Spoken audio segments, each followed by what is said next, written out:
Ser santos es el reflejo del amor. Dios es amor y ama siempre. Presentamos Santo Debo Ser. Recorramos juntos el camino a la santidad al que hemos sido llamados. Escúchanos y conoce más sobre la vida en el espíritu de santidad.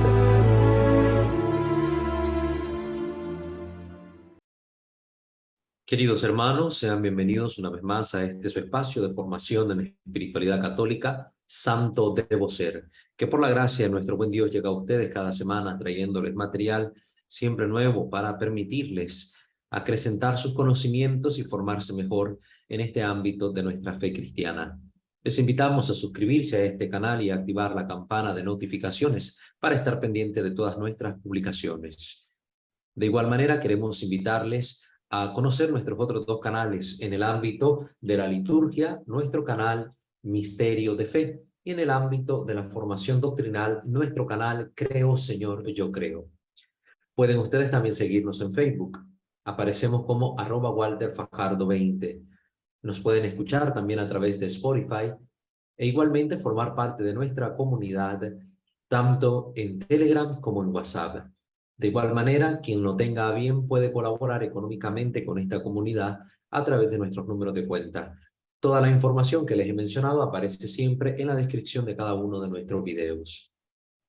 Vamos pues a dar inicio a esta sesión poniéndonos como siempre lo hacemos en la presencia de nuestro buen Dios. Ave María Purísima, sin el ave concepta, in nomine Patris et Filii et Spiritus Sancti. Amén. Señor Dios omnipotente, Padre rico en misericordia, te bendecimos, te alabamos, te glorificamos. Te damos gracias infinitamente, Padre bueno, justo y verdadero.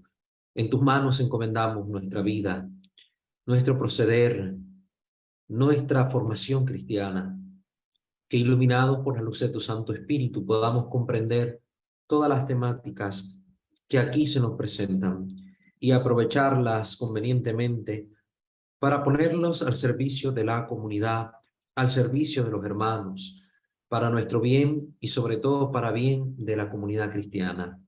Que todo cuanto hagamos, Señor, siempre nazca de ti como su fuente y tienda a ti como a su único fin, para que todo cuanto realicemos redunde en alabanza tuya, que vives y reinas por los siglos de los siglos. Amén.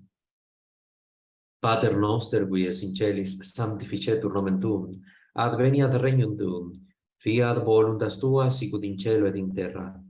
Panem nostrum quotidianum da nobis hodie, et dimitte nobis debita nostra, sicut et nos dimittimus debitoribus nostris, et ne nos inducas in tentationem, sed libera nos a malo. Amen. Ave Maria, gratia plena Dominus tecum, benedicta tui mulieribus, et benedictus fructus ventris tui, Iesus. Sancta Maria, Mater Dei, ora pro nobis peccatoribus, nunc et in hora mortis nostre. Amen. Gloria Patri et Filio et Spiritui Sancto, sicut erat in principio et nunc et semper et in saecula saeculorum. Amen. Ave Maria Purissima, sin el ave concepta. In nomine Patris et Filii et Spiritus Sancti. Amén.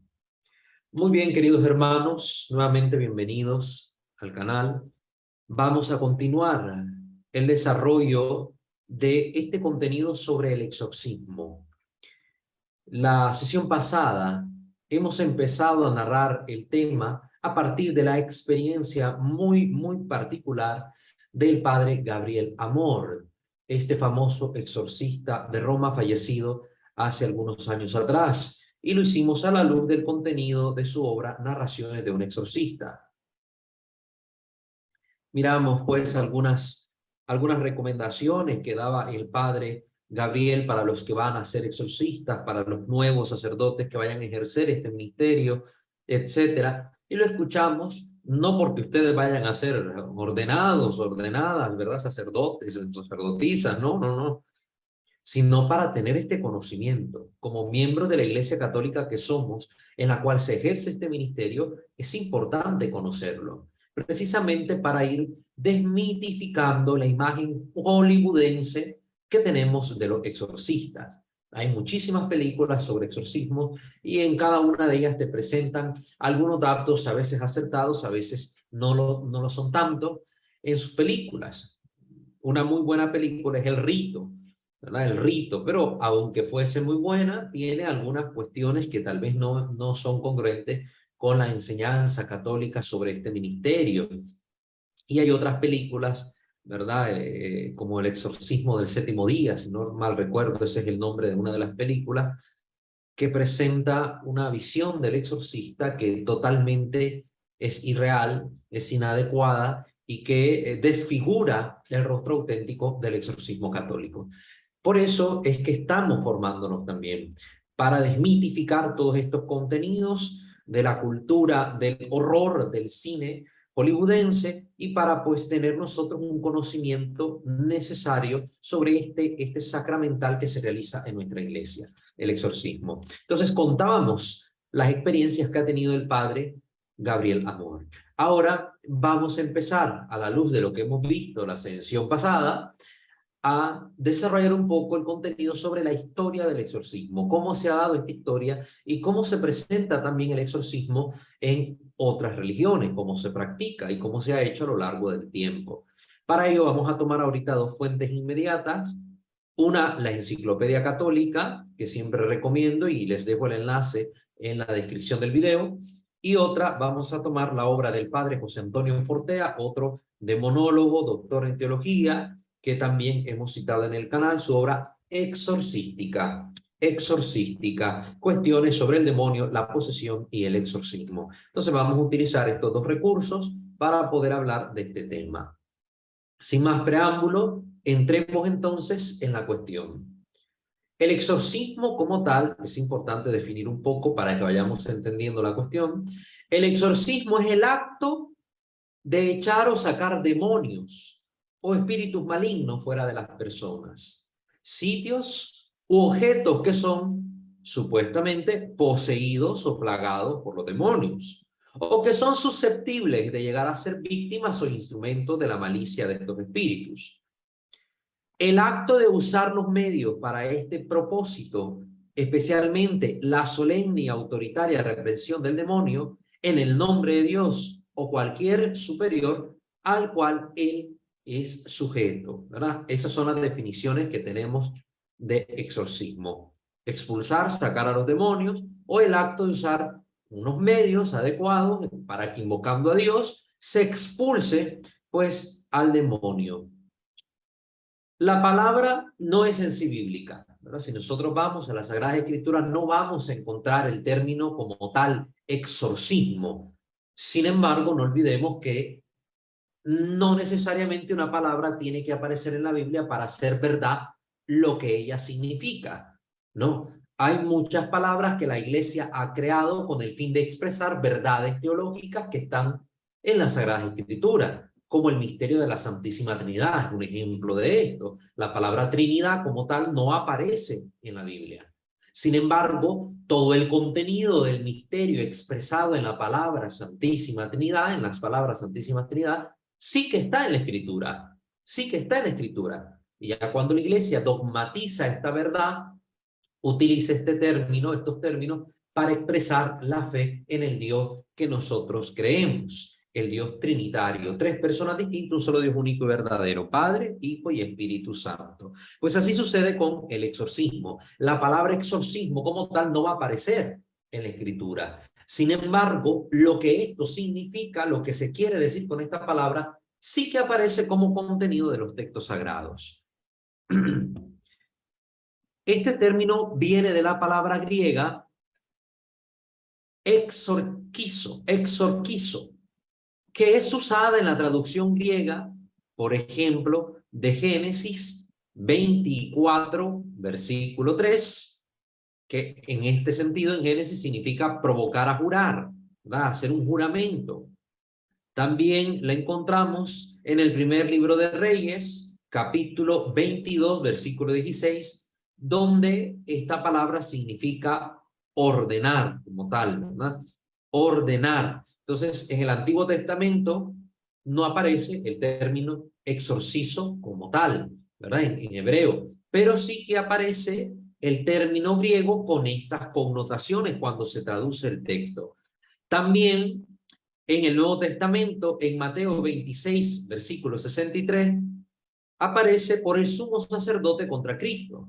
Yo te ordeno por el Dios vivo, ¿verdad? Que digas, que hables. Esta conjuración por parte del sumo sacerdote a nuestro Señor. Entonces, todo este significado de ordenanza, pues se puede expresar con el término exorquizo, ¿no?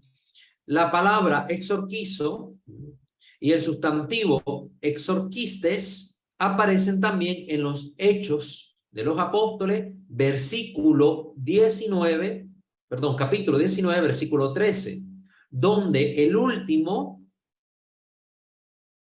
en plural, es aplicado a unos judíos andantes que profesaban ser capaces de echar demonios. Este pasaje es bien curioso, les recomiendo que lo lean. Hechos de los Apóstoles, capítulo 19, versículo 13. Entonces, cuando nosotros vamos a buscar en nuestra lengua, en el español, en la traducción de la Biblia que nosotros tenemos, la palabra como tal, exorcizo, no va a aparecer, sino que aparecerán estas frases que en griego se van a poder escribir exorquizo y que sí podríamos encontrar en la versión griega del Nuevo Testamento, como sucede con la palabra católico. Católico como tal no aparece en las traducciones al español. Si buscamos este término en la Biblia, en nuestra lengua española, no está. Pero en el Nuevo Testamento, en la versión griega, sí que aparece el término cuando el Señor indica que vayan por todas las naciones y bauticen a toda criatura. Entonces, ahí, en esa indicación de totalidad, de universalidad,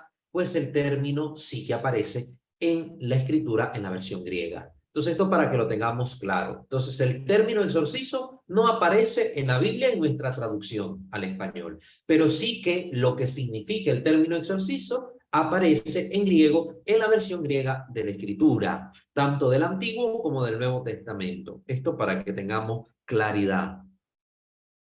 La expulsión por orden es entonces el primer sentido del exorcismo. Y cuando, como es en el uso de los cristianos, esta orden es dada en el nombre de Dios o en el nombre de Cristo Jesús. El exorcismo es estrictamente acto o rito religioso. Estrictamente así debemos englobar este término, como algo religioso, un acto, un rito de carácter religioso.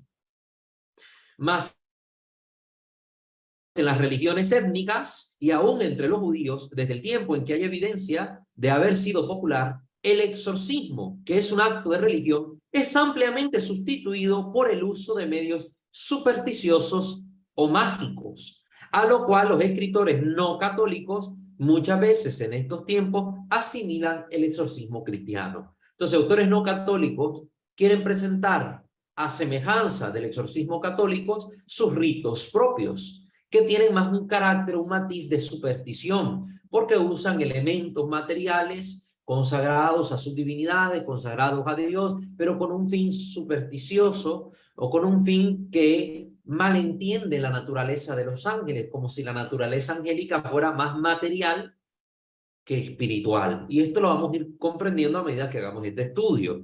Ya sabemos por nuestra sección del canal de introducción a la demonología cuál es la naturaleza de estos seres angélicos caídos. Ya lo hemos explicado suficientemente bien, pero aquí pues tocamos ese puntito, lo traemos a colación para ir viendo cómo no atinan estas otras religiones a realizar un adecuado exorcismo, una adecuada expulsión de estos demonios, porque los medios que utilizan no son lícitos, ni válidos, ni auténticamente útiles, porque su demonología, pues de raíz está mal. Hay que decirlo, ¿no? La superstición no debe ser confundida con la religión. Una cosa es la superstición, estas creencias inocuas, falsas, dañinas, y otra cosa es el acto de religión como tal, hablando desde el entendimiento cristiano. Esta virtud, la virtud de la religión, que nos lleva a amar a Dios, que nos lleva a conocer, a cuidar, respetar todo lo que tenga relación con Dios. La superstición no debe ser confundida con la religión. A pesar de que gran parte de sus historias han sido mezcladas, ni siquiera la magia blanca puede ser confundida con ritos religiosos legítimos. Ahora entienden por qué todas las sesiones anteriores hemos hablado de superstición, hemos hablado de magia, porque ahora que estamos entrando en esta otra temática, pues ya tenemos de base el conocimiento anterior. Y pues quien no haya visto nuestros temas sobre la superstición, pues ahí están en el canal, creo que fueron 2 o 3 temas que dedicamos, 2 o 3 sesiones, a hablar de la cuestión. Miremos un poquito sobre el exorcismo en las religiones étnicas. El uso de medios de protección contra las molestias de espíritus malignos, reales o supuestas, sigue naturalmente la fe en su existencia. Entonces, si se usa un amuleto, si se usa un medio de protección contra el mal, es porque se cree que existe el mal, que existen espíritus del mal. Y es y será siempre la característica de las religiones étnicas, salvajes o civilizadas, las religiones que están en pueblos como el África, en la India, etcétera.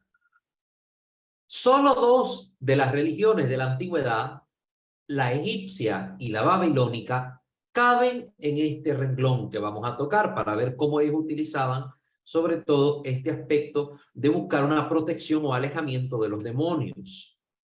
Pero no será tarea fácil, aún en el caso de estas 2 grandes religiones de la antigüedad, de aislar lo que toque estrictamente nuestro tema de toda la masa de pura magia en la cual este tema se ve sumergido. Los egipcios atribuían a los demonios ciertas enfermedades y varios tipos de males. Enfermedades y males eran atribuidos a los demonios por parte de los egipcios y creían en la eficacia de los hechizos mágicos y encantamientos para espantar a estos demonios o echarlos fuera.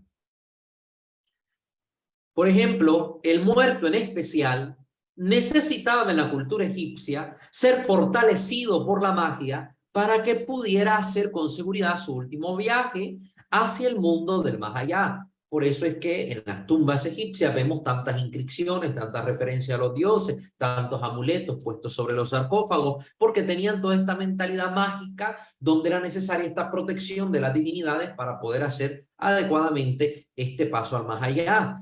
Pues esto que les he mencionado, pues lo comenta Butch en su obra Egyptian Magic, que fue publicada en London, en Inglaterra, en 1899. Sin embargo, no hay mención de exorcismo como tal, entendido netamente como lo decimos nosotros, con todo este ritual de invocación a Dios para alejar al mal, en esos documentos egipcios. No hay esta mención al exorcismo como tal, sino más bien a protección, amuletos, etc. En el famoso caso en el cual un demonio ha sido expulsado de la hija del príncipe Becten, el ministro humano fue sin valor y el dios Khonsu en persona tuvo que ser mandado desde Tebes para esta misión. Es decir, que aquí el exorcismo no lo realiza el sacerdote egipcio, el ministro egipcio.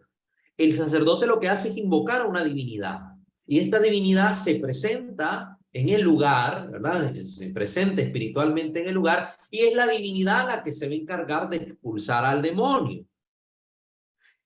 El demonio en este caso se retiró en forma elegante cuando fue confrontado por la deidad y éste le hizo un gran banquete antes de que fuera a su lugar. El dios le ofreció un banquete al demonio y ya lo despachó contento y feliz para que se fuera a su lugar. Esa es la mentalidad egipcia en este caso y aparece en esta misma obra que les he mencionado, lo que les he relatado.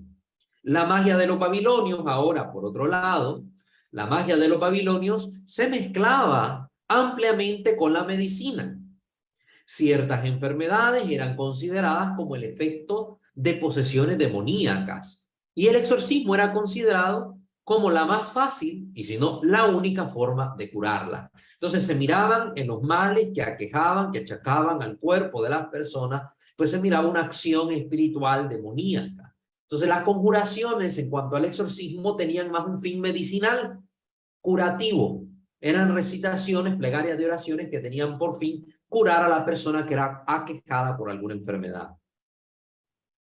Bueno, y la visión de muchas culturas y religiones de esa época era esa misma. ¿no? Que el mal que se padecía era fruto de la acción del mal, de un castigo de las divinidades. Incluso el pueblo de Israel presenta muchas enfermedades, muchos males, como un castigo de Dios para las personas. Por eso cuando van a verse el caso de Job, los amigos lo van a ver, pues empiezan a decirle, pero oye, tú algo tuviste que hacer, porque para que estés viviendo esta enfermedad, para que te esté pasando esto que estás sufriendo, significa que tú has hecho algo, entonces te está castigando Dios, revísate qué hiciste, algo tuviste que hacer, y Job se mantenía en pie, no, yo no he hecho nada, yo no he hecho nada. Y pues hay toda una explicación teológica de lo que vivía Job, pero lo que quiero decirles con esto es que miremos que en las culturas, en las religiones antiguas, la enfermedad era vista como de un origen espiritual, que podía ser un castigo de la divinidad o podía ser sobre todo una acción de espíritus malignos que están aquejando el cuerpo. Miremos un poquito cómo hacían para curar entonces los babilonios estas enfermedades procedentes de espíritus malignos para ellos. Empleaban los babilonios ciertas fórmulas de conjuro por las cuales algún dios, diosa o deidad, dios, diosa o deidad, era invocado para echar al maligno y reparar las malas consecuencias de su posesión. El ejemplo siguiente puede ser citado. Miremos un ejemplo, miremos un ejemplo. Al demonio que se apodera de un hombre. Miren cómo invocaban ellos a su divinidad para que actuara en favor de ellos y alejar al demonio. Al demonio que se apodera de un hombre, al demonio Equinmu, así se decía, Equinmu, que se apodera de un hombre, al demonio que causa maldad, al demonio del mal, conjura, oh espíritu del cielo, conjura, oh espíritu de la tierra. Entonces, esta era la forma en que invocaban a las deidades buenas para que alejara a las malas, a los malos espíritus. Entonces, igual hay una obra del autor que se apellida King, se llama Babylonian Magic and Sorcery, que fue también editada en Inglaterra en 1896. De todos modos, todas estas citas ustedes las van a encontrar en la liga que yo les voy a dejar en la descripción del video para que no se preocupen, ¿verdad? ¿Cómo se escribe eso? ¿Cómo se come? Pues ahí van a tener los nombres. Bueno, demos el paso de estas religiones antiguas ahora a los judíos. Miremos cómo era el exorcismo entre los judíos. No hay en el Antiguo Testamento, no hay en el Antiguo Testamento caso en que los demonios fueran expulsados por los hombres. No vemos entonces a ningún profeta, a ningún sacerdote del Antiguo Testamento realizando un exorcismo donde se expulse a un ente maligno, a un espíritu maligno del cuerpo de alguien. No se ve. En el caso del libro de Tobías, por si alguien decía, pero ¿qué pasa ahí con Tobías? Ahí sí hubo un exorcismo. Ok. En el caso de Tobías, capítulo 8, versículo 3, ustedes pueden ir a su Biblia en el Antiguo Testamento, Tobías 8:3, fue el ángel Rafael, que cogió el demonio y lo ató en el desierto de Egipto alto. Eso lo dice la Escritura. Entonces la acción la realiza aquí el arcángel San Rafael. Pueden leerlo ustedes todo esto, ¿verdad? Pueden leerlo. Y la instrucción previa dada al joven Tobías, lo que le dijo el arcángel en el capítulo 6, versículos 18 y 19, de quemar el corazón del pez en la alcoba matrimonial de Sara, parece haber sido un plan del mismo ángel para esconder su verdadera identidad, porque recuerden que el ángel todavía no se le había revelado. Entonces el ángel le da un medio que utilice él, con el que Tobías cree que se está alejando al demonio, pero lo que está haciendo el ángel es encubrir su acción, no está mintiendo, simplemente está utilizando como una especie de cortina de humo para disfrazar su acción espiritual, y es el arcángel el que termina realizando el exorcismo, por así decirlo, termina expulsando la presencia del mal, es por el poder que Dios le ha conferido. Sin embargo, en la literatura judía fuera del canon bíblico existían encantamientos para exorcizar demonios que se encuentran en el Talmud. ¿Qué se encuentran en el Talmud? ¿Qué es esto del Talmud? Bueno, esta palabra designa aprendizaje o instrucción y es un texto central de la corriente principal del judaísmo y consiste principalmente en discusiones y comentarios sobre la historia, la ley, especialmente de su aplicación práctica en la vida, las costumbres y la cultura judía. Entonces esta obra, este texto, pues recoge todos estos comentarios de grandes rabinos, etcétera, etcétera, sobre la ley, sobre la historia del pueblo, pero es un texto paralelo que se va desarrollando paralelo a los textos del Antiguo Testamento, pero no es una obra como tal inspirada por Dios. Sin embargo, es una obra que sí ocupa mucho los judíos, que en la actualidad se sigue utilizando y que en ella pueden encontrarse este tipo de conjuraciones, de encantamientos para exorcizar. Estos encantamientos a veces estaban escritos en la superficie interior de los platos de madera, de los cuales hay una colección de estos platos, estimada más o menos ser del siglo VII antes de Cristo, imagínense, siglo VII antes de Cristo, y que se conserva en el Museo Real de Berlín, esta colección de platos con las conjuraciones que tenían en su interior. Las principales características de estos exorcismos judíos eran la mención de nombres que se creían ser eficaz. Por ejemplo, los nombres de ángeles buenos que podían ser usados solos o en combinación con el nombre de Dios, él, ¿verdad? Él, como Miguel, Gabriel, Rafael. Entonces, aquí están viendo la fuerza de la invocación por el nombre, lo importante de conocer el nombre. El nombre bueno hace presente al ser de quien lleva este nombre, y por eso es importante invocarlo para alejar al mal. Igual es al momento de conocer el nombre del demonio, se pide conocerlo, conociéndolo, conocemos su identidad. Y entonces para la mentalidad judía, el nombre tenía casi como que un poder mágico, un poder extraordinario. De ahí entenderán ustedes la historia que le comentamos en su momento sobre Lilith, que quería conocer el nombre de Dios para conjurarlo, para invocarlo y como obtener poder. Lo miraba como un recurso mágico. Entonces aquí todavía vemos cierto vestigio supersticioso en esta forma de encantamientos dentro de la religión judía en el momento de la práctica exorcística. En efecto, la creencia en el mero uso de nombre ha caído desde mucho tiempo en la superstición entre los judíos y se considera y se consideraba más importante que se usaran nombres apropiados, lo que ha variado con el tiempo y las ocasiones. Era sin duda esta creencia supersticiosa que impulsó a los hijos de Sheba, que habían visto los exorcismos exitosos de San Pablo en nombre de Jesús, a probar por su cuenta la misma fórmula. Te conjuro por Jesús a quien predica Pablo.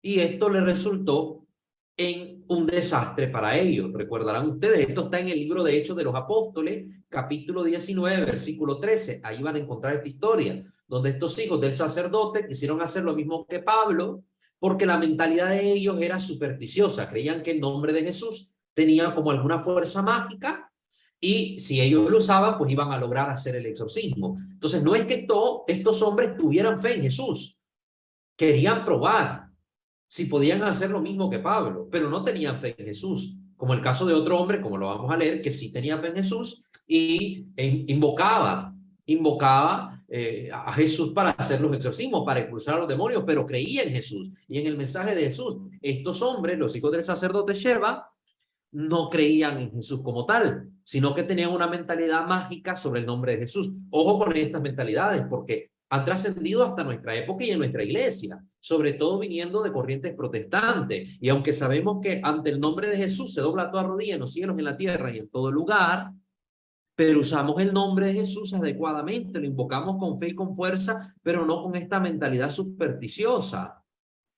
Esta mentalidad supersticiosa de que ya mencioné a Jesús, entonces ya se va a ir el mal, porque ya mencioné a Jesús. No, no, aquí implica fe, aquí implica conocimiento de Dios, implica amor a Dios, reverencia a su nombre, no una superstición sobre el nombre de Jesús. Había una creencia popular judía aceptada por el erudito escritor Josefo, este escritor de la antigüedad, que decía que Salomón había recibido el poder de echar demonios, el rey Salomón, hijo de David. y que él había compuesto y transmitido una cierta fórmula que era eficaz para este propósito, para este propósito. Entonces están viendo, aquí hay algo que se está indicando, que el rey Salomón conocía, tenía un conocimiento, una sabiduría excepcional sobre esto y formuló una manera de expulsar a los demonios. El historiador judío recuerda cómo un cierto Eleazar, en la presencia del emperador Vespasiano y sus oficiales, tuvo éxito por medio de un anillo mágico aplicado a la nariz de un poseído en echar el demonio por los hoyos de su nariz. Entonces vemos que utilizó un instrumento, aquí ya vamos viendo una mentalidad supersticiosa y con un anillo que le acercó a las narices del poseído, pues se supone que el demonio fue expulsado. La virtud del anillo era debida al hecho que contenía una raíz rara, indicada en la supuesta fórmula del rey Salomón, y que era extremadamente difícil de conseguir. Muy bien. Pero fuera de supersticiones y de magia, en la respuesta de Cristo a los fariseos que lo acusan de echar demonios por el poder de Belcebú, la práctica de exorcismos entre los judíos es supuesta cuando Jesús le contesta a los judíos. A ver, y si yo expulso demonios por el poder de Belcebú, los hijos de ustedes por el poder de quién los expulsan. Entonces, ya con esta palabra que le dice Jesús a los fariseos, ¿verdad? Que se encuentra este texto en Mateo capítulo 12, Mateo 12, 27, pues ya estamos viendo que sí practicaban cierto tipo de rituales. Les dice Jesús, bueno, si ustedes me acusan a mí de expulsar en nombre del demonio a los demonios, bueno, sus hijos, ustedes, el pueblo de Israel, ¿cómo los expulsan? ¿En nombre de quién? ¿Con la autoridad de quién? Entonces significa esto que sí habían prácticas de exorcismos entre los judíos. No parece razonable entender esta respuesta de Jesús como mera ironía o puro argumento ad hominem, que no implicara una admisión del hecho. No lo está diciendo Jesús para atacar a los fariseos como tal. Hay detrás una razón. Al contrario, en otra parte, como vemos en Marcos capítulo 9, Marcos 9, versículo del 37 al 38, tenemos el relato de una persona que no era de su discípulo y que echaba demonios en nombre de Cristo. Cristo no quiso impedírselo, ni tampoco reprenderlo. Aquí el caso es diferente. A los hijos del sacerdote Sheba, aquellos usaron con una mentalidad supersticiosa y mágica el nombre de Jesús para expulsar a los demonios sin creer en Jesús. Porque ellos incluso dijeron, te expulsamos en nombre de Jesús, aquel que Pablo predica. No tenían fe en Jesús ellos usaron mágicamente el nombre de Jesús en su mentalidad y les fue mal. El demonio les pegó una arrastrada, una golpiza. En el caso de este otro hombre de Marcos 9, era alguien que creía en Jesús, creía en la prédica de Jesús. Por eso Jesús ni se lo impide ni lo reprende, porque sí estaba expulsando demonios en su nombre. Es decir, que sí le funcionó a él el uso del nombre de Jesús porque no tenía una mentalidad mágica, creía en Jesús, creía en la divinidad de Cristo. Entonces, ahora pasemos un poco al Nuevo Testamento, ya de una óptica más cristiana, asumiendo la realidad de la posesión demoníaca, contra la cual la autoridad de Cristo es garantizada. Hay que observar que Jesús apela a su poder sobre los demonios como una señal reconocida de su mesianidad. Es decir, Jesús, cuando expulsa demonios, presenta esto como una evidencia de que el reino de Dios ha llegado a los hombres y que ha llegado con la presencia del mismo Dios, el Emmanuel, el Dios que está en medio de ellos, el Dios que está con nosotros. Jesús es el Mesías y no solo cualquier Mesías, el Mesías político, el Mesías que esperaban los demás, no. Es Dios encarnado que por su autoridad, por su poder, logra alejar al mal. Recuerden, el Hijo de Dios se manifestó para destruir las obras del demonio, como dice en las cartas de Juan. Entonces, una señal de su mesianidad. Miren lo que dice Mateo capítulo 12, versículo 23. Mateo 12, 23. Recuerden que les doy la cita, ustedes pueden pausar el video y luego las anotan o las buscan. Y toda la gente estaba atónita y decía, ¿será este aquel hijo de David? Se preguntaban, ¿será este aquel hijo de David? Ya estaban reconociendo señales mesiánicas en Jesús. El hijo de David era el prometido, la raíz de David.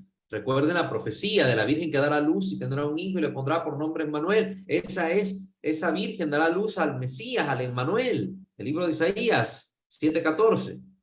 Entonces toda la gente estaba atónita y decía, ¿será este aquel el hijo de David? Versículo 28 de este mismo capítulo. Pero si yo por el Espíritu de Dios echo fuera a los demonios, ciertamente ha llegado a ustedes el reino de Dios.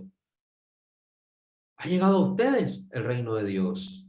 Yo por el Espíritu de Dios echo fuera a los demonios, dice Jesús. Y lo confrontamos con la cita de Lucas 11, Lucas capítulo 11, versículo 20, donde va a decir Jesús que por el dedo de Dios expulsa a los demonios. Bueno, ya sabemos que el dedo de Dios, por esta otra comparación con el Evangelio de Mateo, sabemos que se refiere al Espíritu Santo. Asumiendo la realidad de la posesión demoníaca contra la cual la autoridad de Cristo es invocada, hay que notar que Jesús utilizaba su poder sobre los demonios como una de las señales de su mesianidad. Él echaba a los demonios, lo declaraba él con el dedo de Dios, o sea, con la fuerza del Espíritu Santo, y no como los adversarios lo suponían con el poder del príncipe de los demonios. Además, no sé si me están escuchando, espero que sí me escuchen.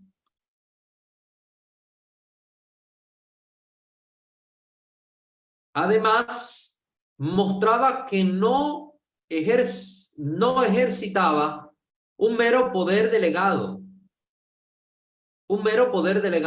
sino una autoridad personal que le era propia. En el caso de cualquiera de los ministros sacerdotes judíos, pues hacían recurso a Dios, invocaban a Dios, etcétera. Jesús no decía por el poder de mi Padre o te invoco Padre para que salga demonio. Él venía y con su poder, yo te lo mando, sal fuera, vete demonio, o calla, enmudece. Jesús con su poder, con su autoridad, realizaba estos actos. Significa que es un claro signo de que es Dios, del Mesías esperado, el Dios con nosotros. Eso es claro al ver la manera directa e imperativa con la cual ordenaba a los demonios de partir. Por ejemplo, Marcos capítulo 9, Evangelio de Marcos 9, 24, versículo 24. Él echaba a los demonios con su palabra y sanaba a todos los enfermos. Tanto las curaciones como los exorcismos lo hacía por su poder, por su autoridad. Mateo 8, versículo 16 dice, Mateo 8, 16. A veces, como es el caso de la hija de la mujer cananea, el exorcismo se hacía a distancia, ¿verdad? Ahí lo tenemos otro caso. Mateo 8, 16. También Mateo 15, 22 y siguiente. Marcos 7, 25. Son varias citas bíblicas. Mateo 15, 22, Marcos 7, 25. Tenía esta autoridad, este poder. A veces también él permitía a los demonios expresar su consentimiento de Jesús como el Santo de Dios. En el caso de Marcos, capítulo 1, 24. Sabemos quién eres. Tú eres el Santo de Dios, has venido a atormentarnos. Cállate. Jesús lo expulsa. Sí lo deja decir estas cosas, pero lo expulsa. Porque no quería que los demonios fueran los que dijeran quién era Jesús. No, a Jesús no le interesa que los demonios lo presenten, lo acrediten ante el pueblo. Quien lo va a acreditar es su Padre y las obras que él realiza en nombre de su Padre, no los demonios. Por eso lo mismo pasó con Pablo, con aquella mujer endemoniada, la que tenía un espíritu de adivinanza, un espíritu ladino dentro. Sí, crean en Pablo, viene predicando, la verdad es verdad lo que dice. ¿Qué hizo Pablo? Expulsó al demonio de esta mujer, aunque estaba diciendo algo que era cierto el demonio. Pero es que el evangelio de Jesús no necesita ser acreditado por el testimonio, por la palabra de los demonios, ¿no? Porque si los demonios acreditan a Dios, después las personas, ¿cómo van a diferenciar lo que realmente debemos escuchar de los demonios y lo que no? Entonces mejor Jesús los manda a callar y los expulsa.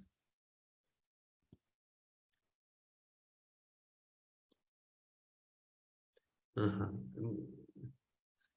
Muy bien, ahí pueden ver otras citas, Mateo 8:29 y siguiente, Lucas 8:28 y siguiente, donde se ve pues que los demonios manifiestan que Jesús es el enviado de Dios, pero Jesús los expulsa, los manda a callar. En el caso que la posesión demoníaca fuera acompañada por alguna enfermedad, no había confusión entre las dos realidades en la mente de Cristo o de los evangelistas. Esto hay que dejarlo claro desde ya y lo vamos a ver más adelante. Hay claridad en los evangelios de que unos males proceden del orden natural en el caso de las enfermedades y que otros males proceden del orden espiritual en el caso de las posesiones. ¿Por qué? Porque hay mucha gente, especialmente biblistas en este tiempo, que dicen, no, Esa posesión no era una posesión, era un epiléptico, era un enfermo mental, y Jesús lo curó y ya está. No, el Evangelio da claridad cuando se trataba de una epilepsia, una enfermedad, cuando se trataba de una posesión y cuando se trataba de un mal que procedía de la acción de los demonios. Y cuando Jesús venía y expulsaba al demonio, también se sabe el mal. Por ejemplo, un muchacho que padecía de mudez, era mudo, no podía hablar. Pues este mal, de esta mudez, esta enfermedad se debía a la posesión de un demonio mudo. Jesús lo expulsa al demonio y este mal que aquejaba a la persona desaparece y la persona comienza a hablar. Entonces, en los evangelios siempre hay claridad de estas tres cosas que le menciono. Una enfermedad de orden natural, una enfermedad de orden espiritual y una posesión demoníaca. En Lucas capítulo 13, versículo 32, por ejemplo, el maestro distingue claramente entre la expulsión del espíritu malo y la sanación de una enfermedad. Tarea, léanse ese capítulo y versículo. Capítulo 13 de Lucas, versículo 32. Cristo también apoderó a sus apóstoles y sus discípulos para echar demonios en su nombre cuando él estaba todavía en la tierra. Es decir, hay un poder delegado, hay una autoridad de parte de Cristo, una exusía que se comunica a los apóstoles. A ellos les reviste de este poder por la fe en él, mandados por él. Es decir, que los apóstoles no fue a la loca que empezaron a hacer las cosas. Lo hicieron porque Jesús lo mandó y lo permitió, como en el caso que ya hemos mencionado del otro hombre que andaba haciendo expulsión de demonios en el nombre de Cristo. Jesús lo permite, lo contempla y luego lo mandata. Mateo capítulo 10, versículo 1, por ejemplo, y también el versículo 8. Mateo 10, 1 y también versículo 8. Marcos capítulo 6, versículo 7. Todos estos versículos son importantes, ténganlos ahí. Marcos capítulo 6, versículo 7. Lucas capítulo 9, versículo 1. Lucas 9, 1. También capítulo 10, versículo 17. También él a los creyentes les dio esta autoridad. Él prometió el mismo poder a los creyentes, como dice Marcos 16, 17. Es decir, que hay un poder delegado en los apóstoles, pero también hay una autoridad que Jesús da a los que crean en él, al común del pueblo cristiano, para poder expulsar a los demonios. Y vamos a ir entendiendo esto. Cuidado acá, porque ahora no me salgan diciendo, bueno, es que el hermano dijo que Jesús a todos mandó a expulsar a los demonios y ahora yo voy a andar haciendo exorcismo. No, espérense, hay que ir con orden, hay que ir con calma. Por eso estamos estudiando acá, para evitar hacer cosas que no se deben hacer. Hay que evitar la heteropraxis, ¿verdad? La práctica de cosas anómalas. Recuerden que de todo esto y de estas expulsiones de demonios y supuesto exorcismo, ya hablamos aquí en el canal de esta manera desordenada de hacer las cosas en la iglesia. Hablamos en la sección dedicada al pentecostalismo católico, entre comillas. Hicimos la pregunta, ¿pentecostalismo católico? Ahí les voy a dejar el enlace de la lista de estos videos para que ustedes puedan ir y lo vean completo. Son 9 videitos que hicimos en compañía de Fray Claudio, que es exorcista, es sacerdote capuchino y es exorcista en Costa Rica, que hicimos con él para analizar todas estas cosas. Precisamente tanta heteropraxis y heterodoxia que hay en muchos grupos católicos y en muchas personas católicas que andan creyendo cosas provenientes de la mentalidad y teología del pentecostalismo de tercera ola y lo quieren infiltrar en la iglesia católica y de la iglesia católica proyectarlo, ¿no? Por eso es que después la gente se confunde. Por eso es que vemos tantas locuras que se andan haciendo ahí de misas de sanación, de liberación y de no sé cuántas cosas más, y ahí va la gente y cae en una histeria colectiva, en una subjetividad, en una sugestión, y entonces ya aquello deja de ser de Dios y pasa a ser un espectáculo de hombres manipuladores de la espiritualidad de las personas. Ojo con eso, por favor, estudio crítico, para eso estamos haciendo este análisis. La eficacia de este poder, oigan bien, pero la eficacia de este poder delegado era condicional, como se puede ver en el hecho de que los apóstoles no tuvieron siempre éxito con sus exorcismos. Había condiciones para realizar estos exorcismos. Y cuando los apóstoles no las cumplían, aunque fueran apóstoles y aunque tuvieran este poder y Cristo ya les hubiera hecho la delegación, no siempre conseguían realizar el exorcismo. Cierto tipo de espíritus, como Cristo lo explicó, pueden ser echados por la oración y el ayuno. Necesitan una adecuada preparación. Entonces no es ir a hacer cosas a lo loco, se ayunaba, se hacía oración, se hacían estas penitencias.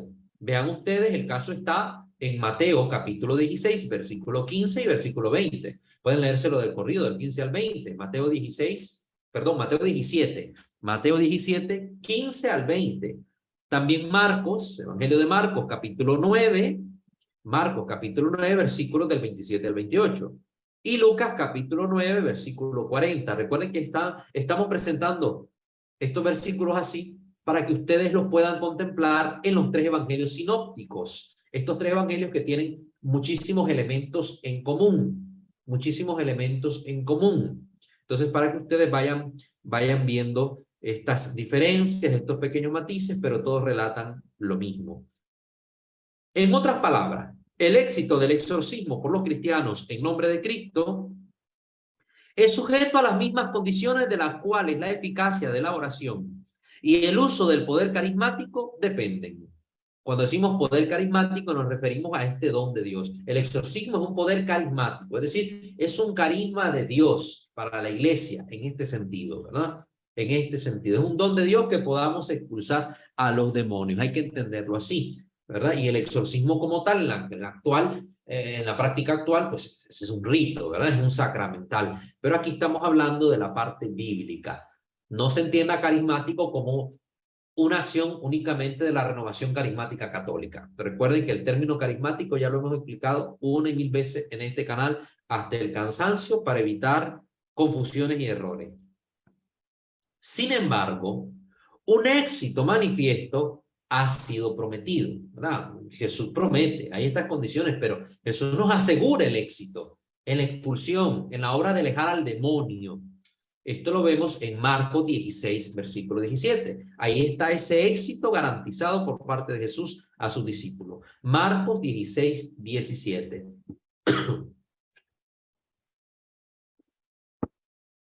San Pablo, en el libro de los Hechos de los Apóstoles, capítulo 16, versículo 18, Hechos de los Apóstoles, capítulo 16, versículo 18, y capítulo 19, versículo 12, San Pablo y sin duda los otros apóstoles y discípulos usaron regularmente, según las necesidades, este poder de exorcizar, el poder del exorcismo. Y la iglesia lo sigue haciendo sin interrupción hasta el día de hoy. Lo sigue haciendo sin interrupción hasta el día de hoy. Entonces, esto en el Nuevo Testamento. Van viendo ustedes el recorrido que hacemos, ¿no? Ya hemos definido brevemente, lo vamos a profundizar esta definición, hemos definido brevemente lo que es el exorcismo y hemos presentado ahora ya el exorcismo primero en las religiones antiguas, luego en la mentalidad judía y en lo que puede estar plasmado en la escritura al respecto. Luego estamos dando el salto al Nuevo Testamento, donde podemos ver cómo se entendía el exorcismo en la primitiva comunidad cristiana. Ahora entremos un poquito más a fondo en la cuestión hablando del exorcismo en la iglesia como tal. Fuera de los exorcismos en sentido estricto, es decir, de echar a los demonios de los posesos, el ritual católico, siguiendo las tradiciones tempranas, ha retenido variedad de otros exorcismos de los cuales vamos a hablar ahora, nos dice la Enciclopedia Católica. Entonces, ya se nos habló del sentido estricto, de expulsar demonios, pero también exorcismo dentro de la iglesia es entendida de otras maneras. ¿Cuáles son estas maneras? Hablemos de ellas. Primero, exorcismo de los posesos, lo que tenemos que tener claro. Lo tenemos de la autoridad de los escritos de los primeros tiempos que se refieren a este tema. Sí, ahora veremos por parte de la iglesia que hay escritores, padres de la iglesia, que nos dejan en sus textos riquísimas fuentes que nos iluminan este tema. En los primeros siglos, no solo el clero, los ministros ordenados, sino también los laicos eran capacitados con el poder de Cristo para liberar a los endemoniados y energúmenos. Recordemos que los ordenados cuentan con un poder, con una autoridad sacerdotal para exorcizar. Pero mirábamos que había laicos que también expulsaban demonios. En el caso de los laicos, no cuentan con una autoridad dada por el sacramento del orden. Cuando un laico expulsaba a los demonios, es porque Dios, el Espíritu Santo, había derramado este poder carismáticamente en ese individuo. Era un regalo, un carisma, como los que tienen el don de curar, como los que tienen el carisma de la inedia, como los que tienen el carisma de las lenguas. Pues era un carisma, el carisma exorcístico. Y ha habido santos en la iglesia que igual tienen este carisma. Mujeres, monjas que sin ser ordenadas sacerdotes, pero que expulsaban a los demonios porque el demonio no resistía estar en la presencia de estas personas y ellas con sus oraciones obtenían esta liberación, porque hablamos ahí de un poder carismático de exorcismo, que es una cosa muy distinta al rito del exorcismo como tal. Por eso aquí estamos aclarando. En los primeros siglos hay este testimonio, que tanto los ordenados expulsaban demonios, los que era el clero, como había laicos que también contaban con esta autoridad para liberar en nombre de Cristo a los endemoniados, a los energúmenos. Y su éxito era citado por los apologistas como prueba del origen divino de la religión. Es decir, los padres que presentaban la fe, recuerden que la apologética es dar razones de nuestra fe, es decir, presentar argumentos lógicos convincentes que nos ayuden a darnos cuenta por qué creemos. No se trata de demostrar científicamente la fe, sino demostrarnos que es razonable creer. Esa es la apologética, ¿verdad? Que es mostrarnos que es razonable creer y demostrar los argumentos por los cuales nosotros creemos lo que creemos. Entonces, estos padres adjudicaban como defensa de la verdadera fe, la fe cristiana, el hecho de que hubiera sacerdotes y laicos que expulsaban a los demonios con la autoridad de Cristo. Vemos evidencia de esto, por ejemplo, en la obra de Justino Mártir, en la apología que hace. También vemos en su obra de diálogos este tipo de presentación. También vemos a Orígenes contra Celso, en la obra contra Celso, haciendo esta demostración, este argumento. Tertuliano también en su apología hace esta defensa, ¿verdad? Esta defensa de la religión cristiana y muestra como uno de esos argumentos este poder de exorcizar, con la autoridad de Cristo, exorcizar a los demonios. Ahí las citas las van a encontrar ustedes en la liga que les voy a poner. Ahí está todo dentro de la Enciclopedia Católica, si no, pues no avanzamos. Es claro en todos los testimonios que ningún tipo de magia, ojo, tengan esto bien claro, ningún tipo de magia o medio supersticioso fueran utilizados. Aquí hay claridad de parte de los padres de la iglesia. No se usaron medios supersticiosos, invocaciones mágicas para expulsar estos demonios, sino que en los primeros siglos, como en los tiempos ulteriores, se usaba una simple y autoritaria orden dirigida al demonio en nombre de Dios, y más específicamente en el nombre de Jesucristo crucificado. Esto es lo que vemos, un poder que hay en los cristianos. Este poder no reside en fórmulas rituales extrañas, ajenas a la fe, no reside en artículos, utensilios supersticiosos utilizados, sino en la autoridad que Cristo ha delegado en sus ministros y que da por don de su amor a la iglesia por medio de este carisma exorcístico. Era la forma usual de los exorcismos en la iglesia primitiva, atestiguada por los padres apostólicos y los padres de la iglesia. Algunas veces, añadiendo a las palabras, se usaba acciones simbólicas, no supersticiosas, sino en relación con la fe. El símbolo encubre, pero manifiesta a la vez algo que está ahí, algo que tiene que ver en esencia con la fe. Entonces el símbolo únicamente evidencia un acto de fe, no es una acción supersticiosa. Se usaban acciones simbólicas como el soplo, por ejemplo, que se dice insuflatio en latín.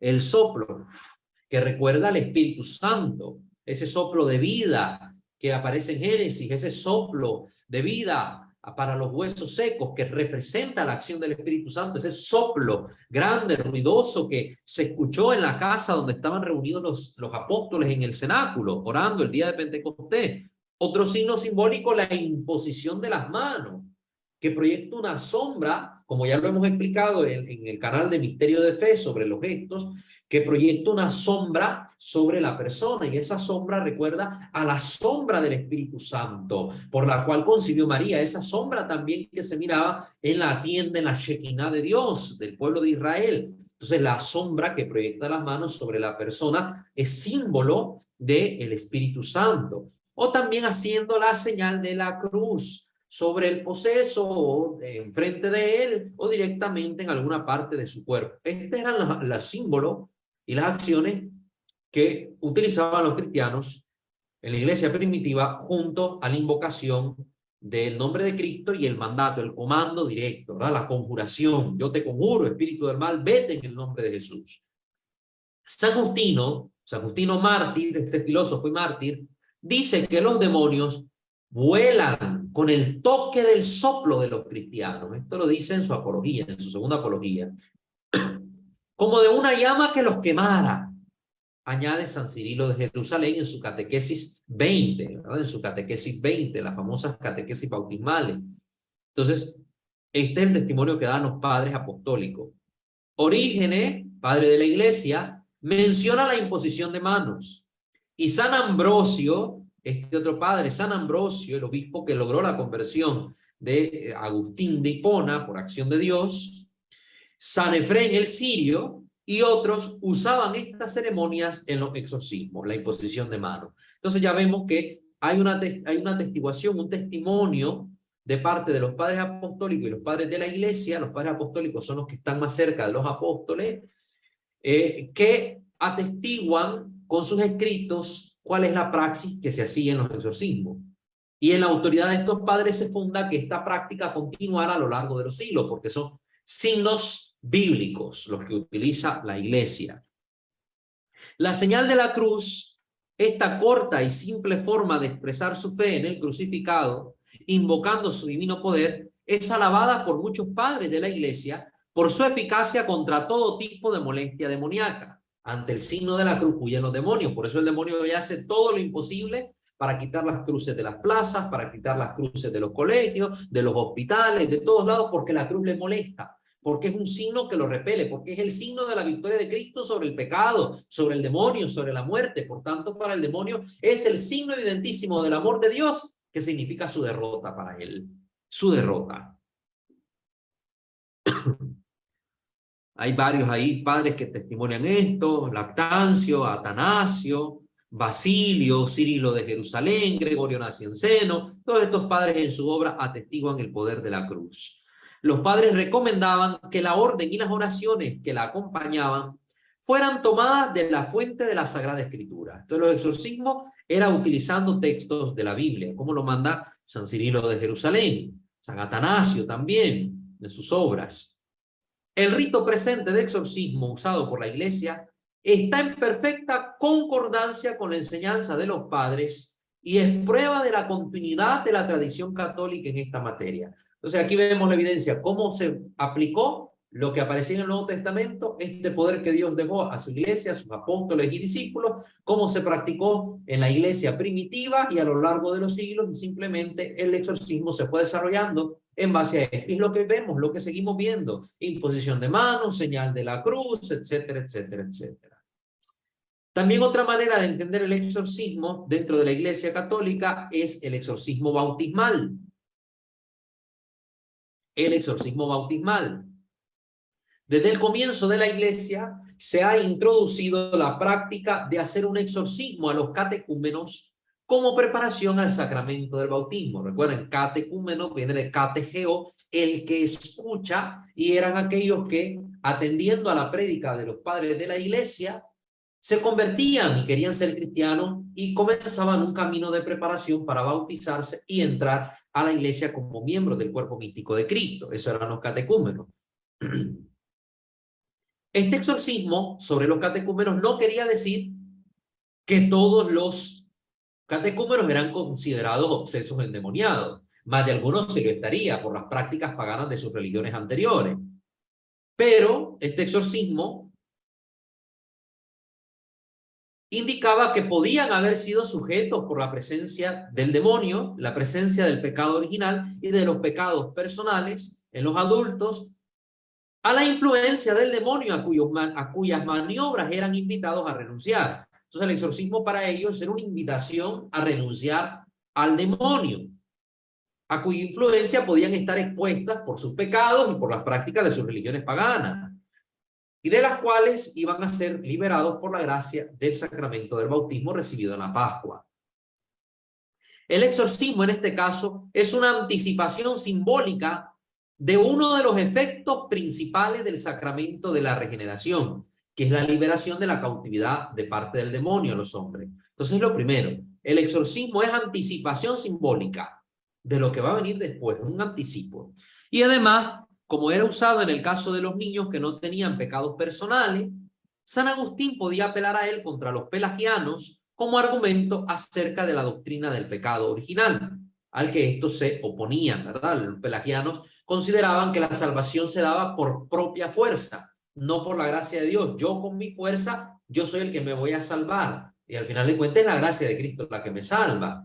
Entonces aquí vemos que estos niños que todavía no han cometido actos o que no tienen el poder de hacer nada, pues eran salvados por la obra de Dios, por medio del bautismo. Ahí eran liberados del demonio. Entonces lo presentaba esto como un recurso contra la falsa doctrina pelagiana, pues lo presentaba San Agustín. Pero bueno, ahí no nos metemos en ese debate. San Cirilo de Jerusalén da una descripción detallada del rito del exorcismo bautismal. Aparentemente en Oriente, la unción con el óleo exorcizado forma parte del exorcismo a partir de la descripción que hace San Cirilo en Oriente. San Cirilo de Jerusalén, pueden buscar a este padre de la iglesia. El único testigo temprano en la iglesia occidental que trata el tema de la unción es el canon arábigo, el canon arábigo de San Hipólito. San Hipólito. Entonces sí tenemos entonces testimonio temprano de que se usaba en la iglesia el óleo, no solo para ungir a los enfermos, sino que había un óleo para los exorcismos, que era bendecido con este sentido del exorcismo. Recuerden, yo expulso a los demonios por el poder del Espíritu Santo. El óleo en la Biblia también es signo del Espíritu Santo, pues se vio a bien utilizar este aceite bendecido para representar, manifestar y ser usado en el rito de los exorcismos bautismales. La exsuflacio, había dentro del rito este exsuflacio, que era una expulsión de aire. La exsuflacio, expiración del demonio por parte del catecúmeno, que fue alguna vez parte de la ceremonia, era símbolo de la renuncia a las maniobras del demonio. Entonces, dentro del rito del exorcismo bautismal, pues los catecúmenos, cuando hacían la renuncia a Satanás, en un momento expulsaban, soplaban aire hacia afuera, como simbolizando que el demonio salía de ellos. Y por otro lado, la insuflacio, que era el soplo que hacía el sacerdote y la comunidad, representaba la expiración, el soplo del Espíritu Santo por parte de los ministros ordenados y los asistentes sobre el candidato. Simbolizaba la infusión de la iglesia, de la gracia santificante, del sacramento del bautismo. Este era el símbolo, que el bautismo comunica al Espíritu Santo, y ahí era representado con el soplo que hacía el sacerdote y toda la iglesia ahí reunida sobre el catecúmeno. La mayoría de estas antiguas ceremonias han sido guardadas por la iglesia hasta nuestro tiempo, en su rito del bautismo solemne. Ya en el bautismo actual, pues en el bautismo reformado después del Concilio Vaticano II, estos ritos ya no se presentan. El uso de la sal exorcizada, el uso de estos soplos, el uso de ciertas unciones, se ha reducido la unción, se ha quitado lo de la sal. Entonces todo esto hay que ver lo que ha habido una variación. Si vemos un bautismo celebrado con el rito tradicional, sí podremos ver todos estos ritos maravillosamente conservados hasta nuestros días y que provienen de la iglesia primitiva. Finalmente, para acabar esta sesión, hablemos de otros exorcismos. Según la creencia católica, los demonios o ángeles caídos han retenido un gran poder natural como seres inteligentes sobre el universo material y usan objetos y dirigen fuerzas materiales para su propósito maligno, las fuerzas satánicas de la naturaleza, como se dice en algunas oraciones, es decir, aquellas que son manipuladas por el demonio, a veces ventarrones, a veces algunas cosas que acontecen en la naturaleza, ahí hay un influjo de los demonios. Por eso la naturaleza también está cautiva del poder del pecado y del maligno, esperando la liberación con la venida gloriosa de Cristo. Y también el demonio es capaz de poseer, infestar, que sería el término adecuado, animales y objetos, animales y objetos. Lógicamente, todo este poder del demonio sobre estos objetos y la naturaleza está limitado y sujeto al control de la divina providencia. El demonio no puede hacer lo que se le da la gana, sino aquello que Dios le permite, orientado esta permisión divina al mayor bien de sus hijos. Romanos 8:28, ¿verdad? Todo cuanto acontece, acontece para bien de los que aman a Dios. Se cree que le ha sido permitido ejercer una influencia más amplia al demonio debido a las consecuencias del pecado de la humanidad. Entonces, los lugares y las cosas, como las personas, son naturalmente susceptibles víctimas de infestación diabólica o posesión.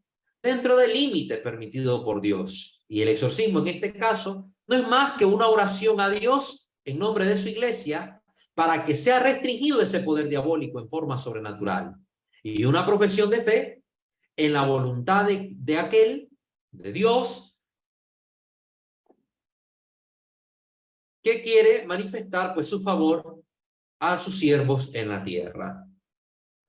Esto es el exorcismo, ¿no? En este sentido, que es una profesión de fe en la providencia divina y a la vez pues una invocación al poder de Dios para liberarse de esta acción preternatural de los demonios. Las principales cosas que son formalmente exorcizadas con una bendición es el agua, la sal, el aceite y algunas medallas, como el caso de la medalla de San Benito. Estas son las cosas formalmente exorcizadas en la iglesia y son usadas en los exorcismos de personas y en las bendiciones o consagración de lugares, como las iglesias, y los objetos, como el altar, el ajuar litúrgico, las campanas, y que son en uso en la liturgia pública o la devoción privada. Entonces, ya de estos sacramentales, recuerden que también tenemos videos de los sacramentales en la sección dedicada a los grupos de oración que están en este canal. Entonces ahí pueden encontrar ustedes todas esas ligas con la información de estos sacramentales. En la oración de bendición se le pide a Dios que colme con poder sobrenatural de protección los que usarán con fe estos objetos contra las acechanzas del demonio. Aquí hay una diferencia. Cuando el sacerdote usted le lleva a bendecir el agua y sobre hacer la señal de la cruz, ya queda bendecida ciertamente. Pero no hay esta cualidad peculiar sobre el agua que es invocada por el sacerdote cuando pronuncia la fórmula adecuada. El agua se puede bendecir y exorcizar.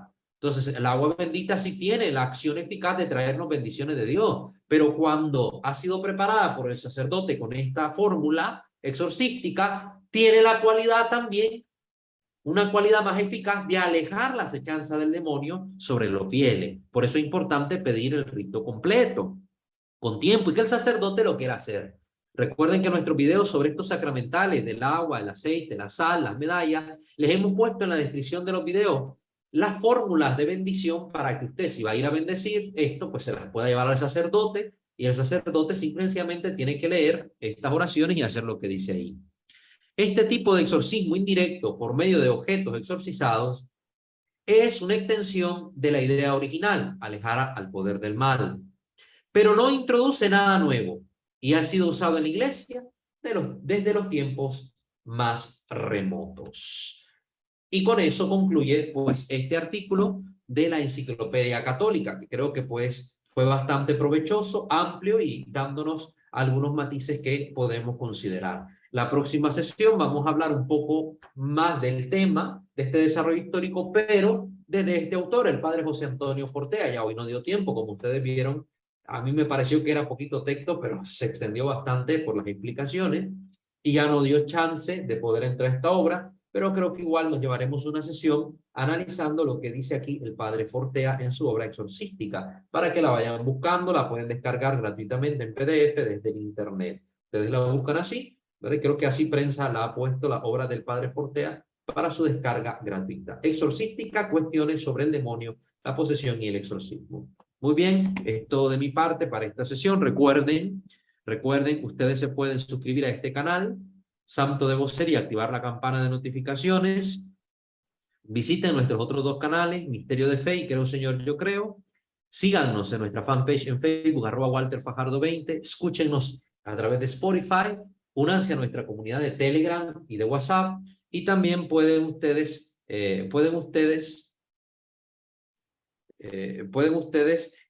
aportar económicamente a esta comunidad, si ustedes lo ven a bien, con las cuentas que hemos dejado también en la descripción de nuestro video.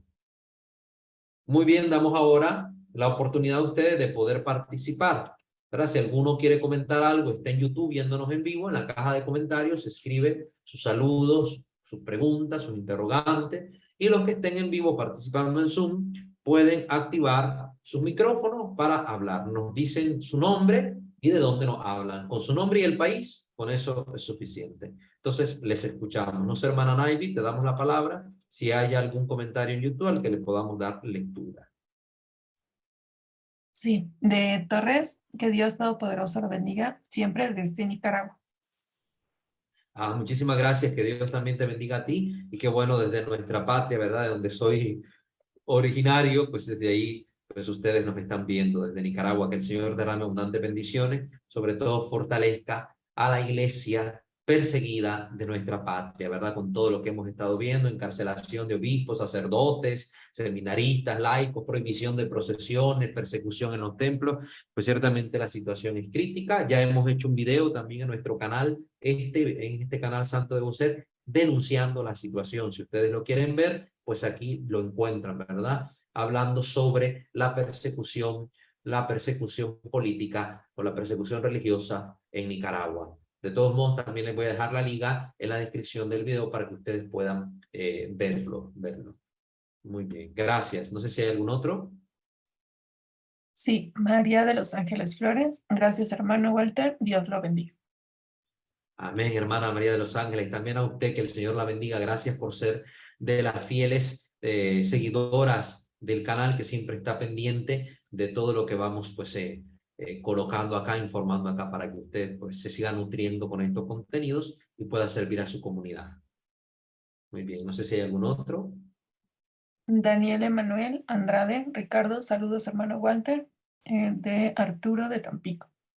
Hermano Arturo, qué bueno que se conectó. Pues hoy tuve la dicha de hablarle del canal y pues el hermano se notó interesado y está participando. Esto es lo bonito, ¿no? Que la gente conozca estos medios y aproveche los recursos que les proveemos para que puedan servirse de ellos en bien personal y en bien de la comunidad y de su propia familia, porque de estos temas hay que hablar. Por ejemplo, en esta desmitificación que estamos haciendo sobre el tema del exorcismo, ustedes ya van a tener claridad para indicarle a sus hijos cuando vean una película hollywoodense y mira, esto no es real, esto no es así, esto no va por ahí. Y poder también ayudar a sus hijos en estos temas, porque uno se pregunta tantas cosas viendo estas películas, uno queda con más dudas que claridades. Entonces, pues aquí está todo este material, hermano Arturo, hermano Ricardo, todos los que nos están viendo, pues a través de YouTube y a través de Zoom, pues sírvanse de ellos y que Dios les bendiga abundantemente. No sé si hay algún otro. Son todos. Déjame activar los micrófonos de aquí. Perfecto. Entonces, pues si hay alguien de los que está acá, tenemos algunos hermanos, no sé si el hermano Fermín tenga alguna pregunta o algún comentario, María de Jesús también están por acá, no sé si quieren decir algo, pues encienden su micrófono, por favor.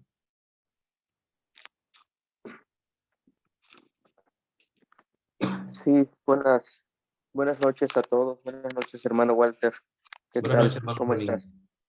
Muy bien, gracias a Dios. ¿Usted qué tal? Bien, bien. Aquí llegando del trabajo, ya hoy alcancé un poquito más del tema, ya como 45 minutos. Bendito sea Dios, qué bueno, me da gusto. Gracias. Pues, mire, hace algún tiempo, pues yo creo que ya lo habíamos platicado en algún momento, pero pues sí bueno, quiero hacerle comentario al respecto porque bueno, retomando el tema de los sacramentales y todo eso, que hay apoyos que Dios nos permite, le permite a la iglesia, ¿no? Y a nosotros tener con relación a todas estas tipos de situaciones, pues las acechanzas del demonio, ¿no? Que se nos comenta en el Evangelio. Sí, Hace aproximadamente como 15 días, este, pues nos empezaron a mandar algunos tipos de información con relación a las modas, ¿no? Y se hablaba mucho de la cuestión de pues colocarse arracadas y todo eso en partes del cuerpo, tanto la nariz como los párpados, la lengua. Y se hablaba también de los tatuajes.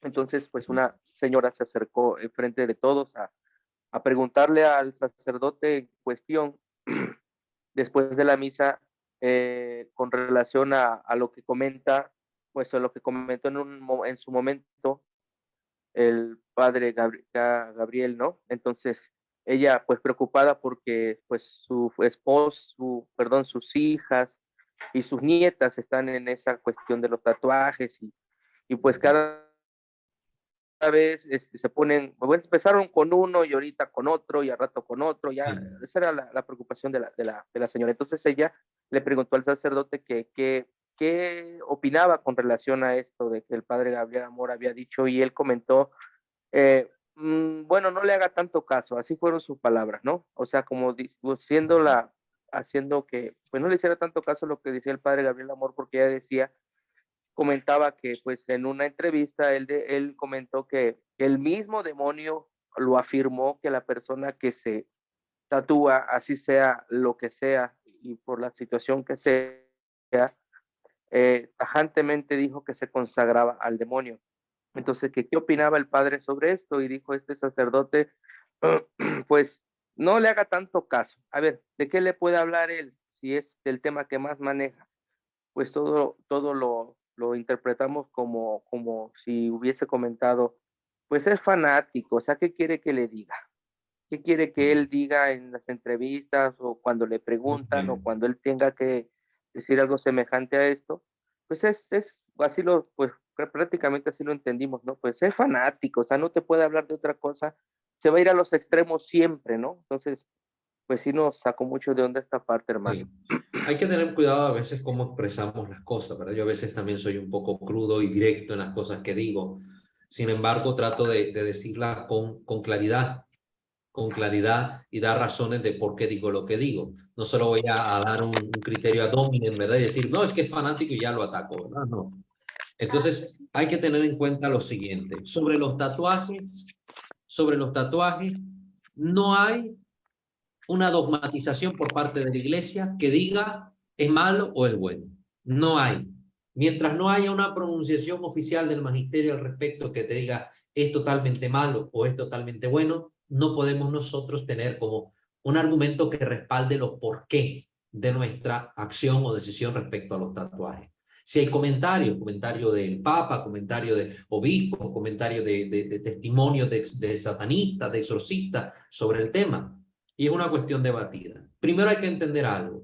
El tatuaje como tal tiene una connotación muy cultural. Depende de las culturas. Si tiene manifestaciones diversas. Tiene un sentido de pertenencia a las tribus, sentido de identidad cultural, sentido de identidad o apego a una religión, a una creencia, etc. Tiene muchas cosas. En el cristianismo, el tatuaje ha estado presente desde la antigüedad y aún en Jerusalén se siguen tatuando algunos cristianos como signo de que pertenecen a la iglesia de Cristo.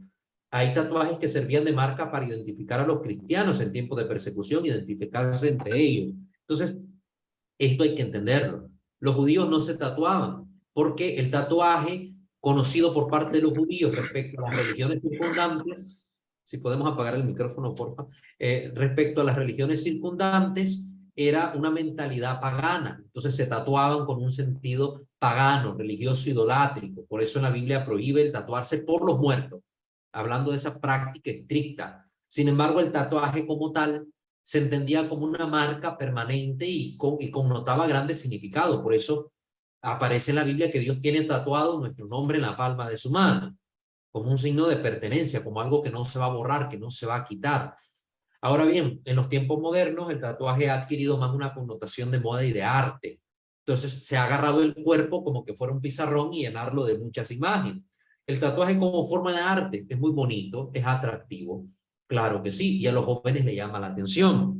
Y yo no puedo satanizar el tatuaje porque sí. Ahora bien, del testimonio de los exorcistas y de algunos satánicos convertidos al cristianismo, se sabe de que muchas veces hay tatuajes que se consagran a Satanás por la tinta que se consagra al demonio. Había tatuadores satánicos que mezclaban su sangre con la tinta y bajo ritos de consagración al demonio entregaban al demonio a las personas que se tatuaban con ellos sin que las personas lo supieran. Entonces algunos padecían algún síntoma de vejación, obsesión demoníaca, influencia demoníaca a causa de esto. Entonces aquí hay que entender, si el tatuaje me puede conllevar el riesgo de sufrir alguna influencia demoníaca, porque no sé yo lo que está detrás del tatuador, entonces ¿para qué me voy a tatuar? Si es algo que me incurre en un daño, en un peligro exponencial para mí a nivel espiritual, entonces no me conviene hacerlo. ¿Para qué me lo voy a hacer? En segundo lugar, Se puede transmitir enfermedades por parte de una mala esterilización de los instrumentos usados por los tatuadores. ¿Para qué me voy a exponer yo a contagiarme de una enfermedad? En tercer lugar, saber lo que me estoy tatuando. Mucha gente se va a tatuar signos porque se ven bonitos, pero no saben qué es lo que significan esos símbolos. Y muchas veces son símbolos mágicos, esotéricos, satánicos, y los andan en su cuerpo. Y cuando te tatúas, significa que tú estás de acuerdo con aquello que andas tatuado y que aquello que andas tatuado te identifica. Es una forma, pongámoslo así, por analogía, de consagrarse a. Y si usted anda un símbolo satánico y no sabe lo que se estaba poniendo, pero se lo puso, usted está diciendo como que está consagrado a Satanás. Entonces, ojo con esto. Entonces, hay que tener cuidado. El Papa Francisco, hablando sobre los tatuajes, dijo pues que simplemente no hay que atacar a los jóvenes porque sí. Más bien hay que inquirirlos, hay que investigar, hay que preguntarles y llamarles a la reflexión. ¿Por qué te quieres tatuar? ¿Qué significa el tatuaje para ti? ¿Qué es lo que tú te quieres tatuar? ¿Cuál es el sentido que hay detrás de eso? ¿Es una emoción del momento? ¿Una acción pueril, juvenil? ¿Qué hay detrás? ¿Una moda que quieres seguir? Porque el tatuaje es una marca permanente en el cuerpo y claro que se puede borrar ahora con técnicas de láser y esto implica también un daño para la piel.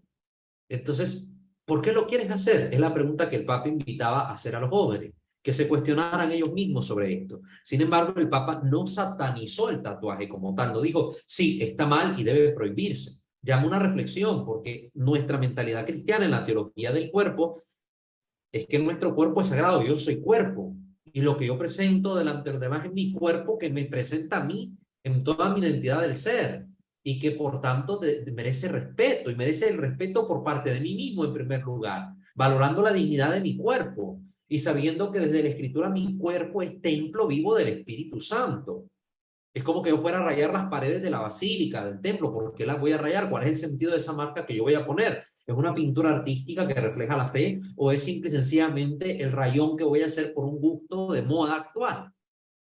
Entonces, ¿hay un peligro detrás de los tatuajes? Sí lo hay, a nivel de la salud y a nivel espiritual, porque puede haber una consagración directa por parte de alguien que se quiere poner signos satánicos, una consagración indirecta poniéndose signos satánicos sin saber lo que significa, o una acción maligna de personas perversas que consagran aquella tinta al demonio por medio de un pacto para hacer daño a las personas que se tatúen con ellos. Entonces, ¿es algo que yo debo evitar? Si puedo, en la medida de mi posibilidad, evitarlo, hay que evitarlo. ¿Que todos los tatuajes son malos? Eso es una mentira, no es cierto. Los cristianos también se tatúan, se siguen tatuando hasta en la actualidad en Jerusalén y en muchas otras partes, como símbolo de identidad. ¿Que lo vamos a recomendar en este canal? No, yo no lo recomiendo. Ni yo mismo tengo tatuaje. Ni yo mismo tengo tatuaje. Entonces, hay que tener esta conciencia, no ver y discernir. Estos temas son materia de discernimiento. Entonces, no te voy a decir que todo lo que dijo el Padre Amor es malo, pero tampoco te voy a decir que todo lo que dijo el otro sacerdote sea malo. No, porque hay parte de verdad. A veces podemos caer en fanatismo y satanizar todo y tener una visión pandemonista de todo. Entonces, todo es demoníaco y esto estaría mal. Hay que ver objetivamente qué fue lo que dijo realmente el Padre Amor, porque hay gente que saca de contexto las palabras del Padre Amor y de repente dice, no, es que el Padre lo prohibió totalmente. No, hay que ver cuál es su criterio. Si él ha mencionado, claro que sí, yo he leído que él ha mencionado este peligro que connota el tatuarse, pero de suyo que él lo prohíba taxativamente y diga que todo tatuaje es demoníaco, pues yo no he tenido la oportunidad de ver esa entrevista tal cual. Si está, pues agradecería yo que me compartan el enlace para verla también. Y sin embargo, estas palabras deben ser entendidas siempre en el contexto de todo esto que ya les he mencionado. ¿Sí? Entonces, por favor, para que tengamos claridad en este punto y no satanicemos todo, ¿verdad? No todo arete es satánico, no todo marca en el cuerpo es satánica. Eso es una visión pandemonista y errada de las cosas. Entonces, agradezco mucho su comentario pues que trajo usted a colación, hermano Fermín, que Dios lo bendiga abundantemente a usted y a su familia. Gracias. Muchas gracias, hermano Walter. Sí. Bendecida noche. Igualmente. No sé si alguien más quiere preguntar al respecto, comentar algo más. Mire, padre, yo quiero mostrarle esto. A ver si lo alcanza a ver. Si lo acerca, es un dibujo. Es un dibujo. Sí, pero de una niña y una sombra proyectada a sus pies. Exactamente. Eso es un tatuaje que tiene una jovencita del catecismo. Sí. Yo yo le preguntaba que ella está queriendo estudiar arte, ¿no? Sí, Que su familia pues es artista. Como mi hija también es artista y mi hija está tatuada, me preguntaba esta chiquita que si este tatuaje estaría muy bien ponérselo porque es una niña. Y le digo, bueno, ¿para ti qué significa ese tatuaje?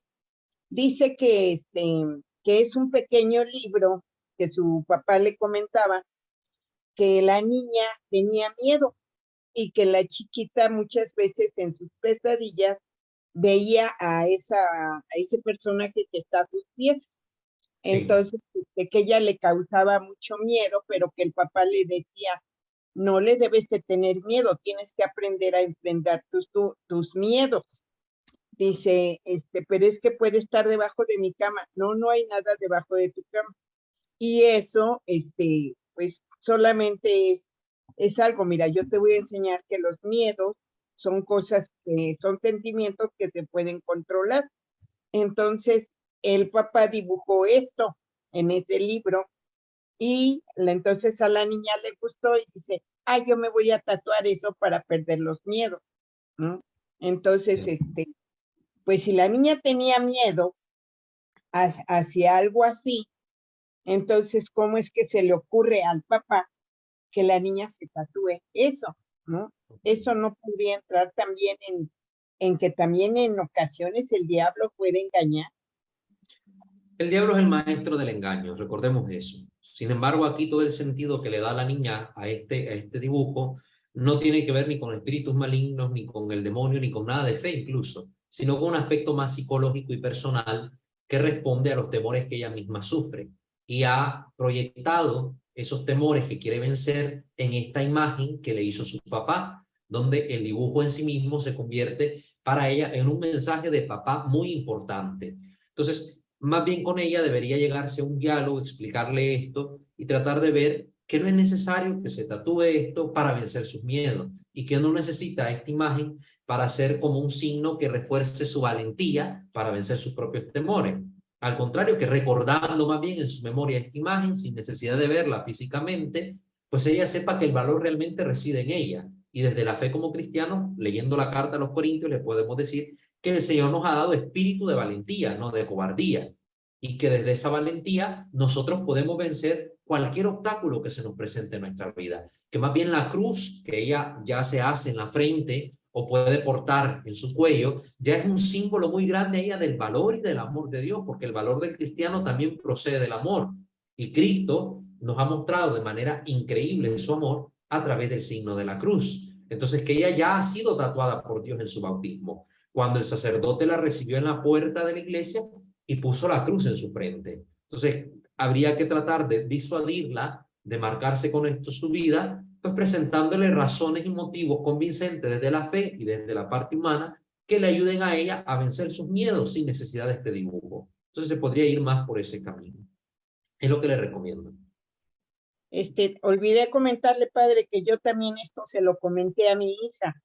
Y mi hija me dijo que ese libro esa plática de esa pequeña es muy parecida, que hay un libro que sí habla de esa pequeñita que en sus sueños, ella veía a esa personita en sus pies y que a ella le daba miedo y que también esa sombra que se ve a sus pies también era como en otro mundo, que también a ese monstruito le daba miedo la niña, ¿no? Sí. Entonces, que había esa conexión, dice mi hija, entre ese monstruito y ella para poderse perder el miedo tanto el monstruito del otro mundo hacia la niña como la niña hacia ese monstruito. Por eso la conexión, dice, eso mamá es arte, dice. Sí, Entonces, ya esa obra ya va por otro lado, ¿verdad? Ya ella tiene otra mentalidad, otra connotación, entonces pues habría que analizarlo desde otra perspectiva. Ya, pero sería como que tema para otra ocasión. Como le digo, pues a la niña hay que írsele por donde le estoy indicando, ¿verdad? Ya lo sí, que quiere dar la historia para yo poderle analizar objetivamente el contenido y darle una respuesta que a usted le ayude, pues tendría que leer la obra. Si puede conseguir de su hija el nombre de la obra, pues me lo manden un mensajito Yo Claro. trato de conseguirla, la leo y le doy mi opinión al respecto, con muchísimo gusto, porque pues no es correcto hablar de cosas que uno no maneja. Yo aquí no les vengo a inventar nunca nada. Yo cuando les hablo les doy fundamento y les pongo ahí las cosas para que ustedes sepan de dónde salió, de dónde viene y puedan ustedes tener certeza que se les esté enseñando algo con criterio y con sustento, ¿verdad? Con un respaldo, no a la loca. Ujú. Bueno, buenas noches, hermana. Muchísimas gracias. Que Dios le bendiga a usted. Sí. Hermano Naivi, te doy chance, ¿verdad? Hay unos saluditos más y con eso terminamos para hacer la oración. Hilda Valderas, gracias por sus enseñanzas, hermano Walter. Dios lo bendiga siempre. Amén, hermana Hilda. Que Dios la bendiga a usted también. Saludos a usted y su familia de mi parte. Gracias. Job Torres, muy interesante la explicación de los tatuajes, mientras no haya un dogma como dice. Eso es otra cosa y me parece mejor verlo así. Exacto, ¿verdad? Una visión real de las cosas, sin un juicio que haga presentar como algo negativo o algo positivo el tatuarse, sino viendo las cosas en su contexto y en la realidad personal de cada uno. Yo tengo multitud de amigos tatuados, ¿verdad? Multitud de amigos tatuados. Y no porque ande en tatuaje significa que es adorador del demonio, es una mala persona. En ningún momento se dice eso. Al contrario, a veces los que andan más rayado el cuerpo tienen un corazón tan grande y tan noble que superan a personas que no tienen un solo rayón en su cuerpo, pero tienen un corazón tan negro y de piedra que solo el Espíritu Santo podría hacer cambiar, ¿verdad? Entonces, eso hay que decirlo. Entonces, no se trata de un juicio sobre la persona, sino hablar del asunto con madurez y con entendimiento, ¿verdad? Con madurez, con entendimiento y un criterio muy humano y muy cristiano. Gracias, hermano Torres. ¿Alguien más? Bambina, muchas gracias, hermano Walter, por su explicación. Saludos. Soy Angélica, esposa del señor Arturo de Tampico, México. Que Dios le bendiga, hermana Angélica, también a usted. Y gracias por estar participando de esta formación. Oramos por usted, por su salud y por su familia. Que Dios la bendiga, la sostenga y la fortalezca. Que crea siempre en el poder del Santo Espíritu de Dios, que todo lo puede y todo lo alcanza, por intercesión del Inmaculado Corazón de María Virgen. Entonces, ánimo. ¿Verdad? Todos echándole ganas, orando los unos por los otros. Pues muy bien, ya que han sido todos los saludos, concluimos con nuestra oración final. Ave María Purissima, sin el ave concepta. In nomine Patris et Filii et Spiritus Sancti. Amén. Señor Dios omnipotente, Padre rico en misericordia, te bendecimos, te alabamos, te glorificamos y te damos infinitamente gracias por habernos permitido vivir esta hermosa sesión, que fructifique en nuestros corazones y en nuestra mente, concediéndonos la gracia de adquirir este conocimiento y ponerlo en práctica para poder alcanzar sabiduría de tu parte. Que tu Espíritu Santo nos guíe, nos dé luces y discernimiento, y que la intercesión poderosa de Santa María Virgen, de su esposo San José, los santos y los ángeles, nos alcancen de ti las gracias que necesitamos en nuestra vida cristiana para poder vivir congruentemente el santo evangelio que profesamos. Y así, Señor, darte gloria a ti, que vives y reinas por los siglos de los siglos. Amén. Sub tuum presidium confugimus, Santa Dei Genetrix, nostra deprecaciones de desficias y necessitatibus. Sed periculis cunti, liberanos semper. O Virgo gloriosa et benedicta. Amén. Sancte Micael Arcángele, defendenos in prelio, contra nequitia insides diaboli est presidium. Impere tili Deus supplices deprecamur, tuque prince milice celestis, Satan aleos spiritus malignos, qui ad perditionem animarum pervagantur in mundo, divina virtute in infernum detrude. Amén. Angele Dei, qui custos es mei, metivi commissum pietate superna, illumina, custodi, regia et guberna. Amén. Ave María Purissima, sin el ave concepta, in nomine Patris et Filii et Spiritus Sancti. Amén. Que el Señor nuestro Dios me lo bendiga a todos ustedes. Les mando un fuerte abrazo en Cristo Jesús y será hasta la próxima, si el Señor así lo permite. Muchas gracias.